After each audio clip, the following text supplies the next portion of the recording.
दोस्तों, जीके ज्ञान चैनल में आपका बहुत बहुत स्वागत है। दोस्तों, आज हम प्रमुख व्यक्ति जो कि प्रमुख क्षेत्र से जुड़े हुए उनके बारे में पढ़ते हैं। चलिए आगे बढ़ते हैं। निम्नलिखित में से किस अभिनेता को यूनिसेफ के सेलिब्रिटी अधिवक्ता के रूप में नियुक्त किया गया है? तो इसका आंसर हो जाएगा साथियों, आयुष्मान खुराना। आयुष्मान खुराना को यूनिसेफ के सेलिब्रिटी अधिवक्ता के रूप में नियुक्त किया गया। अब ये यूनिसेफ क्या होता है? यूनिसेफ का मतलब होता है United national international child emergency fund. United national international child emergency fund. चलिए आगे बढ़ते हैं। चलिए साथियों आगे बढ़ते हैं। देखिए, हाल ही में केशवानंद भारती का निधन हो गया। वो किस मठ के प्रमुख थे? केशवानंद भारती जो थे उनका हाल ही में निधन हो गया। वो किस मठ से जुड़े हुए थे? तो वो एडनीर मठ से जुड़े हुए थे। एडनीर मठ। किस मठ से? एडनीर मठ से। ये क्वेश्चन बहुत ही ज़्यादा महत्वपूर्ण है साथियों, इस क्वेश्चन को जरूर पढ़िएगा और ज़्यादा से ज़्यादा शेयर कीजिएगा, सब्सक्राइब कीजिएगा। चलिए आगे बढ़ते हैं। हाल ही में पूर्व राष्ट्रपति प्रणब मुखर्जी का निधन हो गया। उन्होंने भारत के किस राष्ट्रपति के रूप में कार्य किया था? तो उन्होंने भारत के 13वें राष्ट्रपति के रूप में कार्य। जितने भी राष्ट्रपति का नंबर है उनको भी याद करना जरूरी है कि एग्जाम में क्वेश्चन बनते हैं। चलिए आगे बढ़ते हैं। निम्नलिखित में से किसे एशियाई विकास बैंक के उप अध्यक्ष के रूप में नियुक्त किया गया है? एशियाई विकास बैंक के उप अध्यक्ष के रूप में नियुक्त किया गया है अशोक लवासा। किसको? अशोक लवासा को, याद रखिएगा। आगे बढ़ते हैं। हाल ही में सत्यपाल मलिक को किस राज्य का राज्यपाल बनाया गया? सत्यपाल मलिक को किस राज्य का राज्यपाल? मेघालय का। सत्यपाल मलिक को मेघालय का राज्यपाल बनाया गया था।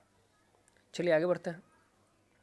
अटल बिहारी वाजपेयी की पुण्यतिथि किस दिवस मनाई जाती है? अटल बिहारी वाजपेयी 16 अगस्त। कब? ये बीजेपी के एक बहुत ही धाकड़ नेता थे। इनको बीजेपी का आप मेन लीडर भी कह सकते हैं। इनकी पुण्यतिथि जो है उसको 16 अगस्त को मनाया जाता है।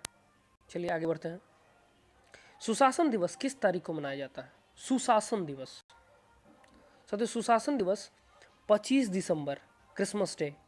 जिस दिन क्रिसमस डे होता है उस दिन सुशासन दिवस मनाया जाता है। इसी दिन क्रिसमस दिवस भी होता है। ईसा मसीह का एक त्यौहार है। चलिए आगे बढ़ते हैं। इसमें मिलान करने वाला है। इस क्वेश्चन को गौर से पढ़िए।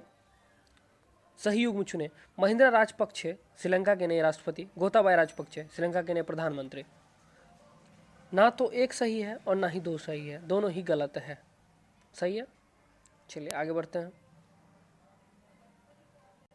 हाल ही में शिवाजीराव पाटिल निलंगेकर का निधन हो गया। वो किस राज्य से के मुख्यमंत्री थे?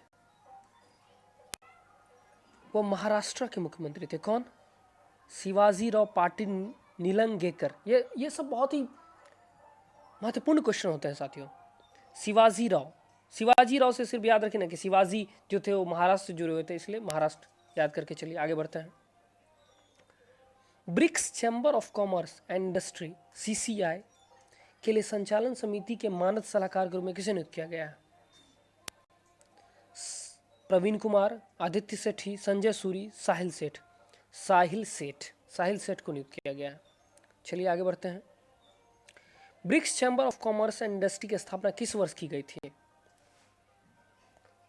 BRICS chamber of commerce and industry की स्थापना किस वर्ष की गई थी? 2012 में। किस वर्ष? 2012 में। चलिए आगे बढ़ते हैं। देखिए पढ़िए। अरुण कुमार को अंतर्राष्ट्रीय रेलवे के उपाध्यक्ष के रूप में नामित किया गया है। विनोद कुमार यादव अध्यक्ष बने हैं। इसका कौन सा सही होगा? दोनों ही सही है। इसका दोनों ही सही है। अरुण कुमार को रेलवे का उपाध्यक्ष बनाया गया है और विनोद कुमार यादव अध्यक्ष हैं। आगे बढ़ते हैं। रेलवे के दृष्टिकोण से ये क्वेश्चन बहुत ही इंपॉर्टेंट है और साथ ही SSC के लिए भी। इसलिए साथियों, अगर आप लोग को अच्छा लगा ज़्यादा से ज़्यादा शेयर कीजिए, सब्सक्राइब कीजिए। और भी क्वेश्चन हम लाएंगे आपके लिए, लेकिन इसको ज़्यादा से ज़्यादा शेयर कीजिए, सब्सक्राइब कीजिए। जय हिंद।